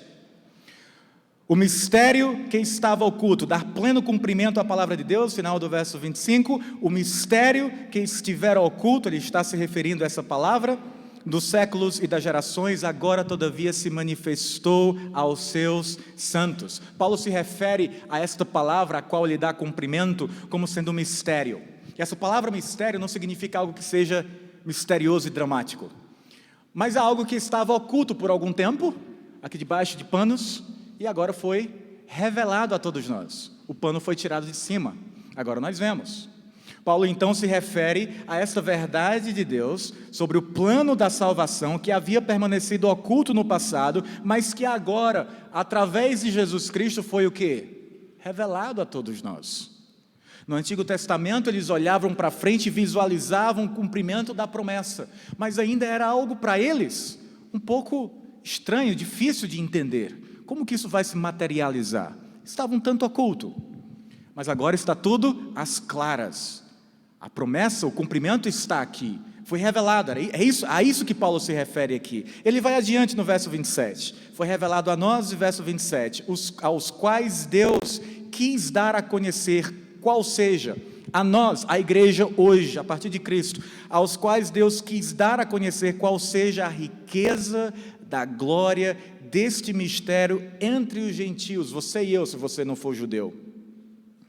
Isto é, Cristo em vós, a esperança da glória. Nós poderíamos ter um sermão inteiro nesse verso. Cristo em vós, a esperança da glória. Paulo elucida então o conteúdo deste mistério. Cristo em vós, a esperança da glória. Os judeus ainda não entendiam bem como que os gentios seriam inclusos nessa salvação do seu Messias. Os gentios ainda tinham algumas dúvidas e inseguranças quanto a esta salvação. Como assim? É verdade que nós somos parte do povo de Deus, tendo o mesmo status que os judeus têm? Como é? Isso foi profetizado no Antigo Testamento, mas mal compreendido por judeus, muitos deles. E Paulo começa a elucidar, Jesus começa a elucidar, falando, olhe para o que foi prometido em Isaías. Quando o Messias viesse, todas as nações finalmente veriam um cumprimento da promessa que foi feita a quem no Antigo Testamento? A Abraão. Gênesis 12. Quando Deus chama Abraão e diz, e de ti farei uma grande nação, e através de ti abençoarei quem? Todas as famílias da terra, todas as nações da terra. A promessa do Evangelho estendido para além das fronteiras judaicas vem antes da lei de Moisés. Em Abraão, o cumprimento disso está em Cristo, que Paulo diz é o descendente que foi prometido a Abraão. Em tua semente serão benditas todas, através do teu descendente, as famílias da terra, as nações da terra. Jesus é esse descendente. E agora Paulo está revelando, mostrando isso para eles de modo muito claro. O mistério ao qual Paulo se refere aqui é a inclusão dos gentios no povo de Deus na nova aliança. Em Efésios 3, versos 5 a 6, Paulo diz, o qual em outras gerações, um texto paralelo ao nosso aqui em Colossenses, não foi dado a conhecer aos filhos dos homens, como agora foi revelado aos seus santos apóstolos e profetas, no Espírito, a saber que os gentios são co-herdeiros, membros do mesmo corpo e co-participantes da promessa em Cristo Jesus, por meio do Evangelho. Todas as riquezas prometidas, proclamadas e apresentadas a pecadores no Evangelho, estão em Cristo Jesus. São riquezas espirituais, e qualquer lista que eu te der aqui será apenas provisória, bem resumida, como por exemplo, a bênção da reconciliação com Deus, salvação, redenção, perdão de pecados, segurança eterna, poder espiritual para perseverança na caminhada cristã, poder contra o pecado, gozo, alegria, satisfação, tudo isso está em Cristo Jesus, e tudo isso é para nós em Cristo. Em Efésios 1, 3 a 6, Paulo diz, bendito o Deus e Pai de nosso Senhor Jesus Cristo, que nos tem abençoado com todas as sorte de bênção espiritual nas regiões celestiais em Cristo. Assim como nos escolheu nele antes da fundação do mundo, para sermos santos e irrepreensíveis perante ele, e em amor nos predestinou para ele, para a adoção de filhos, por meio de Jesus Cristo, segundo o beneplácito da sua vontade, Cristo em vós, a esperança da glória. Essa é a nossa bendita esperança, irmãos. Nós aguardamos a bendita esperança e a manifestação da glória do nosso grande Deus e Salvador, Cristo Jesus. Eis o conteúdo do Evangelho, pelo qual Paulo tudo deu. Mas, terceiro ponto é, qual é o propósito de tudo isso? Qual o objetivo de todo esse serviço de Paulo? Um serviço sacrificial? Uma incumbência de completar a proclamação da palavra de Deus, cujo conteúdo é Cristo Jesus e toda a riqueza da glória que há em Cristo Jesus? Qual o objetivo final disso? O verso 28 explica um pouco mais o que Paulo quer dizer no verso 25. Veja o seu texto, a sua Bíblia. O qual nós anunciamos, advertindo a todo homem, ensinando a todo homem em toda sabedoria, a fim de quê? A fim de que apresentemos todo homem perfeito em Cristo. Isso explica o que Paulo quer dizer com dar pleno cumprimento à palavra de Deus. O alvo de Paulo em seu ministério, irmãos, e o nosso alvo no ministério do Evangelho deve ser o mesmo. Era nada menos do que apresentar todo ser humano perfeito, ou seja, em outras palavras, maduro na fé diante de Deus. E como que Paulo pretende fazer isso? Apresentar você e eu maduro diante de Deus através da pregação da palavra, dando pleno cumprimento à palavra de Deus. Esse é o objetivo do ensino cristão, da doutrinação, da catequese, do discipulado, é apresentar homens e mulheres a Deus, homens e mulheres maduros a Deus. O Evangelho precisa ser vivo e precisa transformar aquele que é discipulado pelo Senhor. O nosso ministério pastoral e de ensino deve visar, acima de tudo, apresentar homens e mulheres maduros a Deus, aperfeiçoar homens e mulheres. Nós não estamos aqui para ganhar debates, nós estamos aqui para resgatar vidas das trevas, do pecado, e apresentá-los santificados a Deus. Paulo usa vários verbos para o ensino da palavra, anunciando uma palavra mais geral, advertindo um foco mais negativo de uma advertência cristã em um momento de erro, mas também ensinando uma palavra mais positiva, a atividade de comunicar a palavra de Deus. O Evangelho, quando pregado fielmente, ele é poderoso para transformar vidas. Esse é o tesouro que nós temos em vasos de barro. George Whitefield foi um pregador evangelista britânico, um pregador exímio, fenomenal. E uma vez ele escreveu, acho que com muita modéstia, ele falou: olha, outros homens podem pregar o evangelho melhor que eu. Pouquíssimos talvez, na história. Outros homens podem pregar o evangelho melhor que eu, mas ninguém pode pregar um evangelho melhor. Esse evangelho que eu prego é o evangelho, é a verdade de Deus. Spurgeon novamente falava o seguinte: olha, o evangelho, a palavra de Deus é como um leão. O que é que você faz com um leão? Você não mantém ele preso, mas você apenas solta este leão e você vai ver o estrago que ele consegue fazer. Então o que é que nós fazemos? Nós pregamos, soltamos a palavra, e essa palavra é poderosa para transformar, para salvar. Primeiro o judeu e depois o gentio, o grego.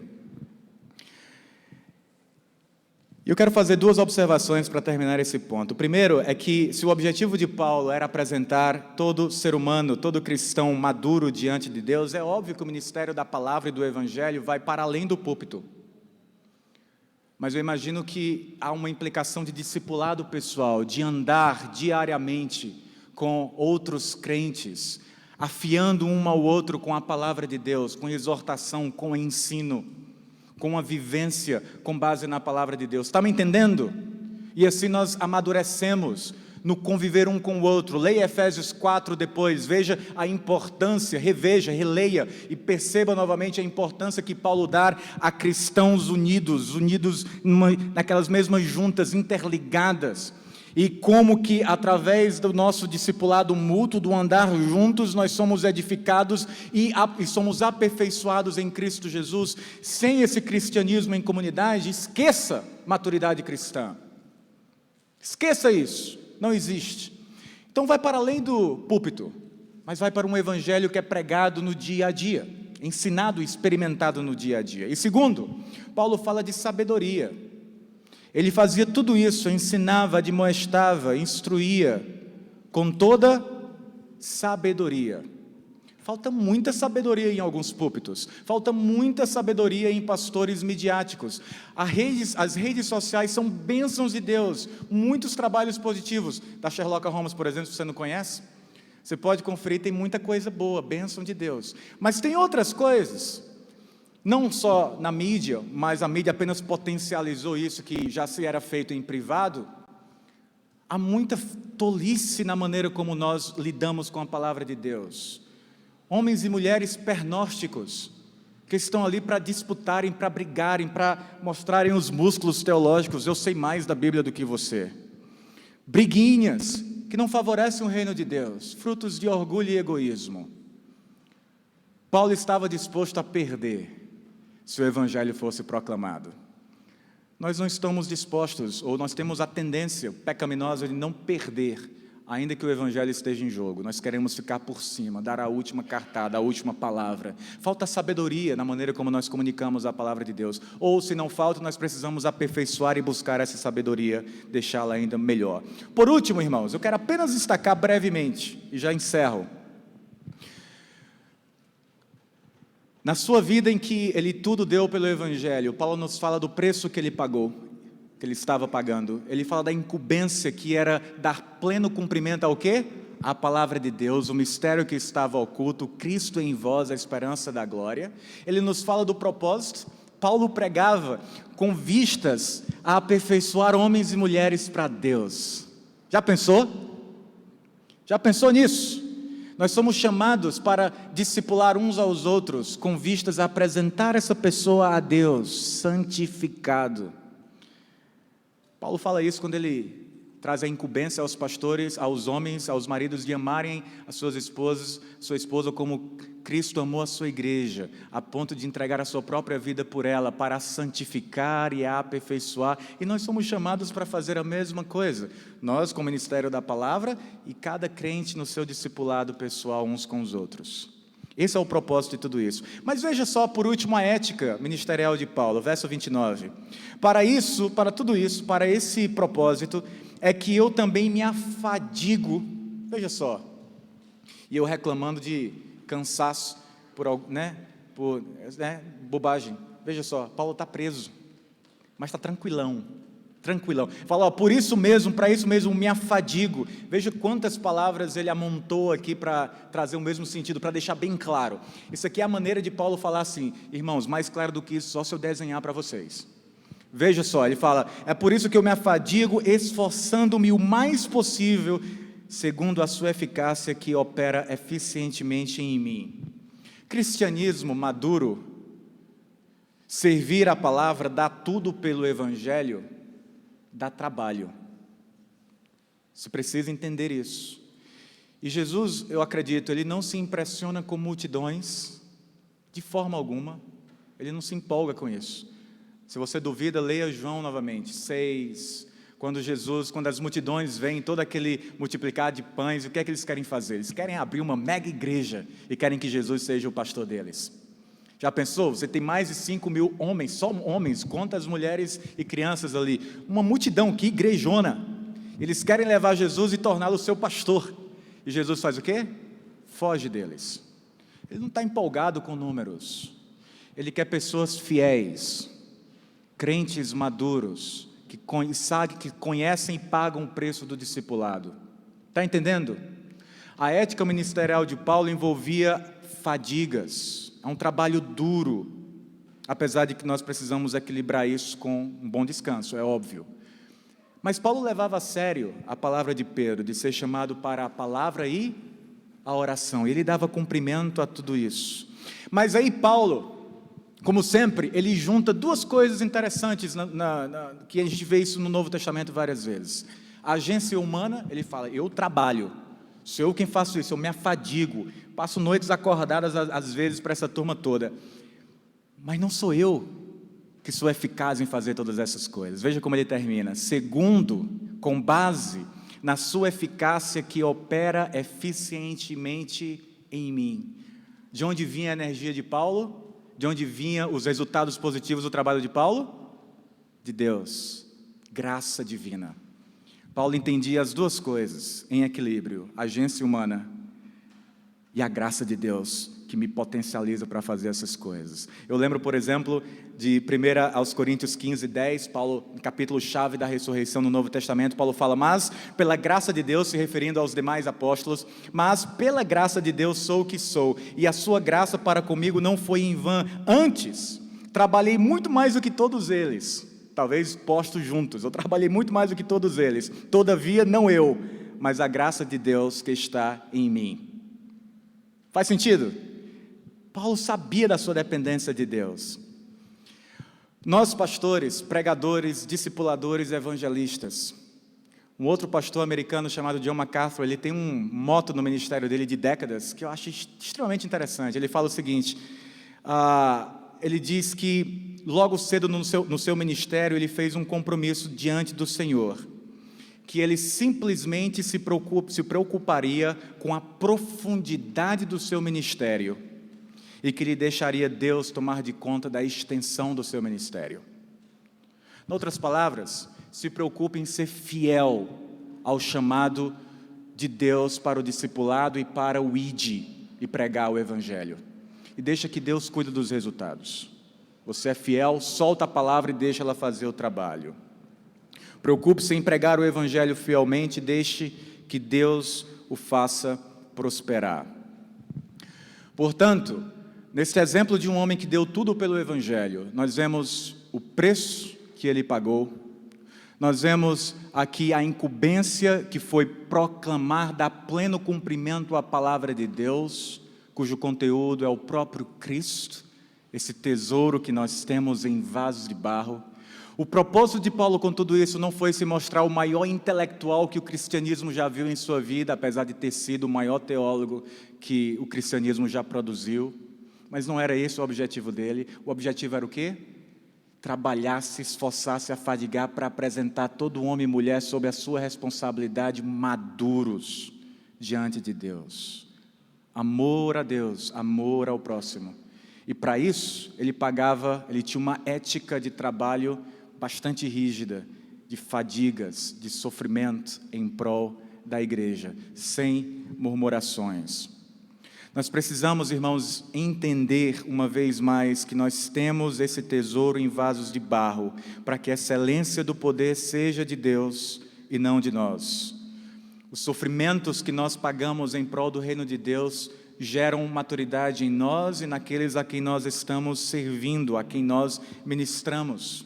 Há várias semelhanças entre o texto de Paulo aqui, especialmente esse propósito que ele coloca no verso 28 e a grande comissão de Mateus 28, 18 a 20, quando o Senhor Jesus nos diz que todo o poder lhe foi dado nos céus e na terra, portanto, ide, pregai o Evangelho, fazei o quê? Discípulos de todas as nações, batizando-os em nome do Pai, do Filho e do Espírito Santo, ensinando a guardar todas essas coisas. Esse é o objetivo do nosso chamado, é por isso que nós somos chamados a dar tudo pelo Evangelho. Nós precisamos no Brasil de igrejas com profundidade, de igrejas com compromisso irrestrito com o Evangelho o qual nós somos chamados a proclamar. Nós precisamos de homens e mulheres que levem a sério tanto a palavra de Deus, por um lado, quanto a igreja local, a experiência, a vivência dessa palavra de Deus. Nós precisamos no Brasil de pregadores que levam a sério tanto as Escrituras, quanto o objetivo de apresentar homens e mulheres perfeitos diante do Senhor. Nós precisamos orar a Cristo, a Deus, para que Ele nos conceda aquela graça eficaz de sacrificar a nossa vida pela única coisa que vale a pena viver, que é Cristo e o seu Evangelho. Vamos orar. Santíssimo Deus e eterno Pai, nós te agradecemos por homens como Paulo, Pai. Nós não o colocamos em um pedestal, em um altar, porque nós sabemos que ele foi um homem pecador, como todos nós. Mas isso é apenas uma fonte a mais de encorajamento. Porque se o Senhor o usou para fazer o que Ele fez, o Senhor também pode nos usar para abençoar a Tua igreja, para que sejamos capazes de sacrificar tudo pelo Evangelho. E eu rogo, Senhor Deus, para que Tu nos conceda esta graça e nos faças úteis no Teu reino sempre. Ó Deus, eu rogo que o Senhor aperfeiçoe este poder em nós. Como um dos Teus servos do passado disse, o mundo tem muita dificuldade, talvez ainda não viu o que Deus pode fazer através da vida de alguém que se entrega inteiramente ao Senhor. Então usa-nos, ó Deus, usa-nos. Nós te oramos em Cristo Jesus. Amém. Deus nos abençoe, irmãos.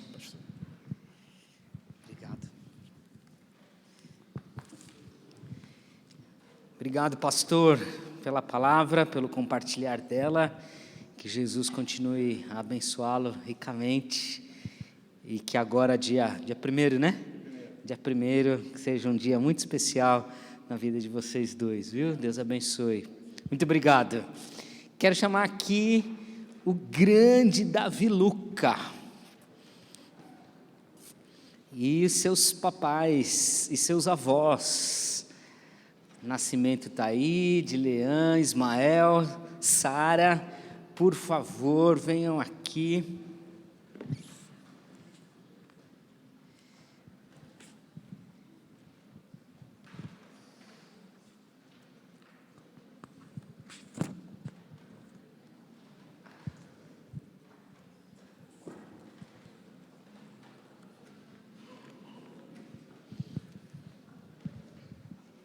Fabrício me lembrou do livro do nosso irmão Abdullah, que esteve conosco no primeiro domingo, primeiro final de semana deste mês. Ainda temos alguns exemplares. Se você quer abençoar a vida do nosso irmão, adquirindo um de seus livros, você procura o Fabrício. Ele está com os livros, ele tem o número Pix para você fazer a transferência, e assim você abençoa o nosso irmão. Além disso, o Fabrício também está ajudando a Abdullah num projeto que o próprio nosso irmão falou. Como é o nome? Grão de mostarda, não é isso? Não. Nossa, de onde eu tirei grão de mostarda? Do Ziel Machado. Como que é, Fabrício? Terra de brincar. Terra de brincar. Tenda de brincar. Isso, lá na Síria, né? No Iraque, isso. Ur dos Caldeus, tá vendo como eu estou sabendo tudo do projeto, né? Tirar aqui para a foto ficar bem melhor assim, ó. Vocês se lembram que o Abdullah falou desse projeto com crianças lá em Ur dos Caldeus, crianças que perderam tudo, e eles estão resgatando essas crianças, a dignidade, especialmente com o Evangelho. E ele quer levar brinquedos para essas crianças, esses carrinhos, especialmente que os meninos adoram, né? Carrinhos da Hot Wheels. Então, se você quiser ajudar o Abdullah a levar carrinhos para Ur dos Caldeus e abençoar os pequeninos, você procura o Fabrício e ele vai mostrar os caminhos pelos quais você pode abençoar esse ministério e você participar ativamente desse ministério. Ok, então, dos avisos finalizados. Lucas, no capítulo 2, diz assim, lá no versículo 21, 8 dias depois, quando Jesus foi circuncidado, Chamaram-no, nomearam-no de Jesus, o nome que o anjo lhe tinha dado antes mesmo dele ser concebido.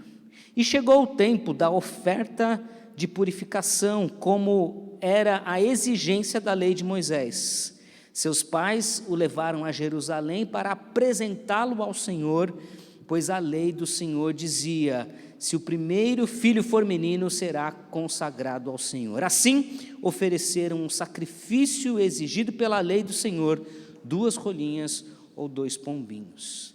Nossa igreja não batiza crianças, porque nós entendemos que o batismo é a consequência, é o resultado do exercício da fé. Então, a semelhança do que Maria e José fizeram com o nosso Senhor Jesus Cristo, nós apresentamos as crianças ao nosso Senhor, como Jesus assim fez. E o texto ainda de Lucas, no finalzinho do texto, diz assim: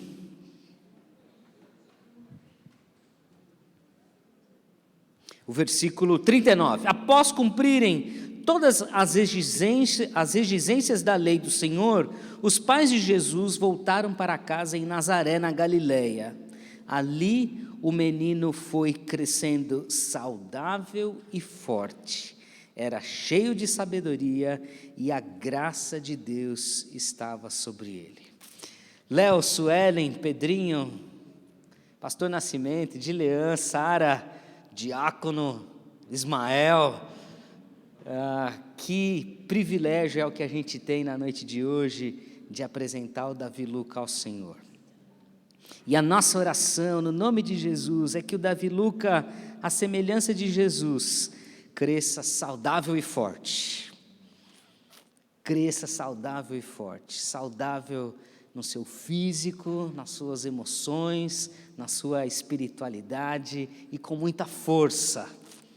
E força tem, né, Su? Força para mamar, a gente sabe que ele é forte para mamar, forte para chorar, de madrugada especialmente, que continue muito forte, mas que também, à semelhança de Jesus, o Davi Lucas seja cheio de sabedoria, e que a graça de Deus esteja com ele todos os dias, essa graça que é superabundante, essa graça que é melhor que a vida, essa graça que nos enche da consciência do Evangelho e no qual nós podemos servir ao Senhor com muita alegria, como o pastor Diego nos apresentou, nos desafiou a sermos servos do Senhor, a dar tudo pelo Evangelho. E que você, Léo, que você, Su, sejam muito, muito abençoados na convivência, no trato com os filhos,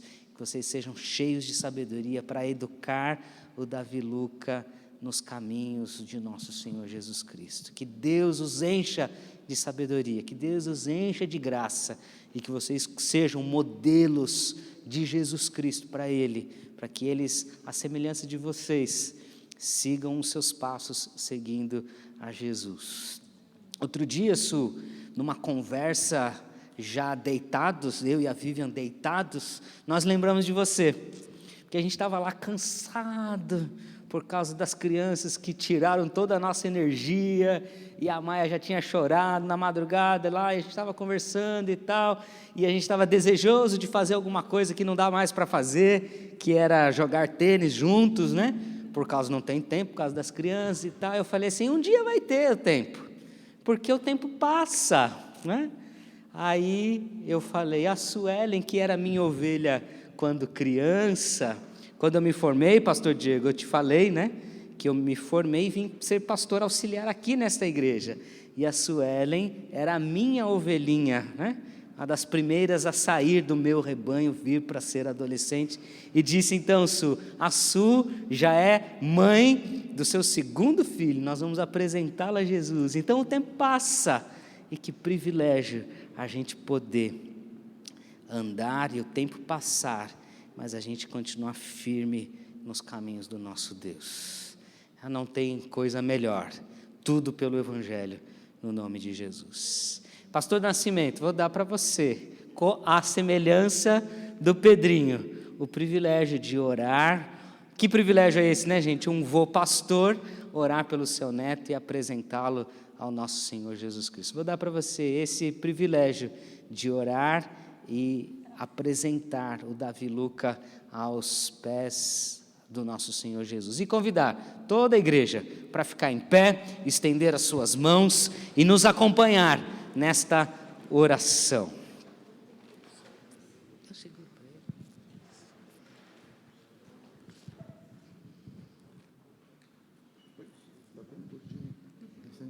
Eu queria saudar a igreja com a gloriosa e santa paz do nosso Senhor e Salvador Jesus Cristo. Amém? Mas eu queria compartilhar com o avô. O avô mais bonito é este aqui.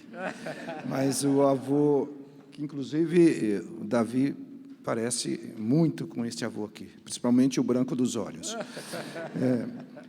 O Ismael, que ele venha, eu seguro, apresento, e o Ismael vai fazer essa oração.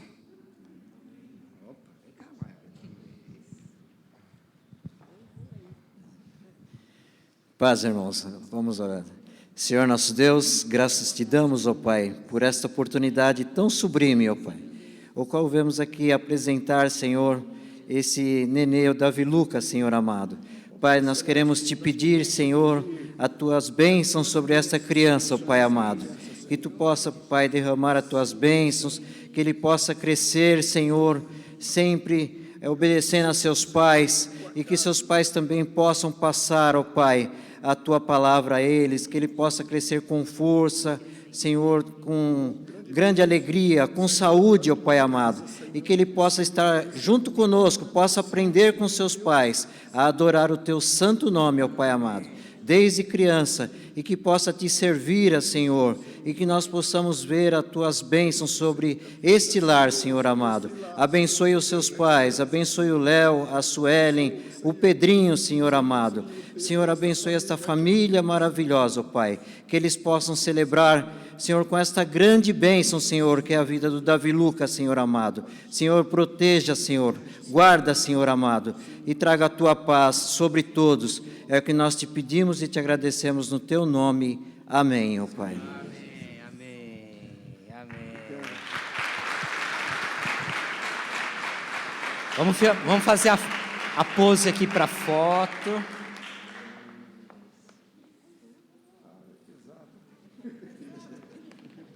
A gente estava em dúvida se ele ia fazer muito escândalo, aí no colo do vô não fez nenhum, né? Somos amigos já. Vai lá.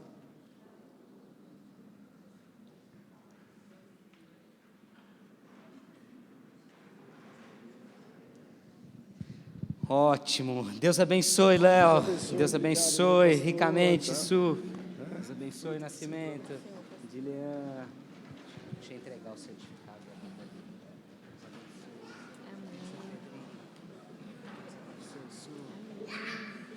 Deus abençoe. Sarinho. Ó, Léo, pega aqui, ó.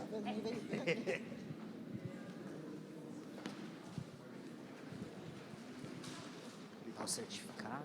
Tá bom? Antes da oração final, se você trouxe seus dízimos, se você trouxe suas ofertas, você pode sair agora do seu local, trazer aqui no gasofilácio em reconhecimento da sua gratidão, do seu louvor a Deus, do seu compromisso com Jesus. Se você trouxe dízimos e ofertas, pode trazê-lo agora e depois nós vamos orar ao nosso Deus e encerrar o culto desta noite.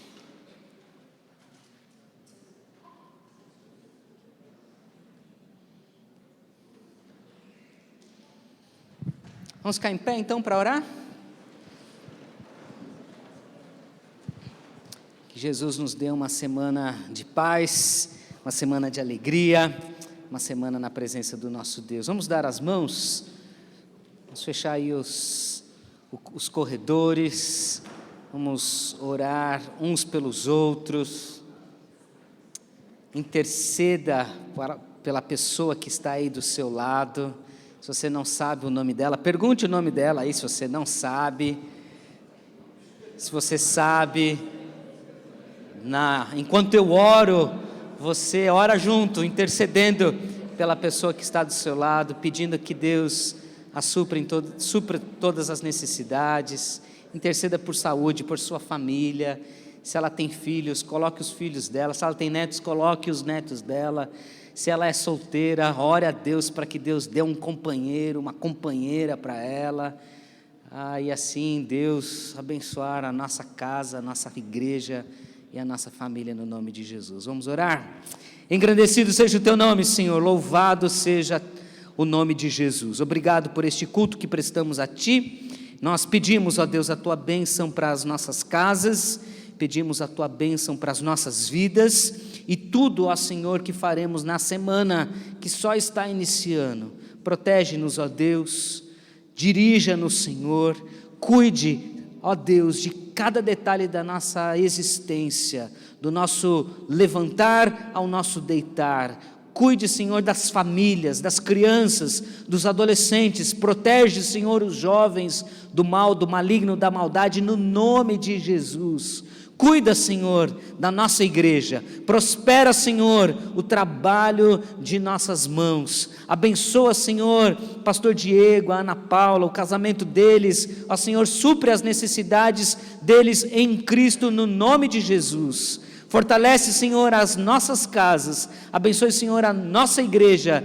E, ó Deus, nos dá uma semana debaixo da Tua paz, da Tua proteção e na Tua graça, para o louvor da Tua glória, Senhor, em nome de Jesus. E que a graça do Senhor Jesus Cristo e o amor de Deus, o nosso Pai, a comunhão e a consolação do Espírito Santo de Deus, possam repousar sobre nós e permanecer até a volta gloriosa de nosso Senhor e Salvador Jesus Cristo. Amém. Amém. Dá um abraço aí forte na pessoa que está do seu lado. Deseja a ela uma semana abençoada e vitoriosa. E Deus nos abençoe.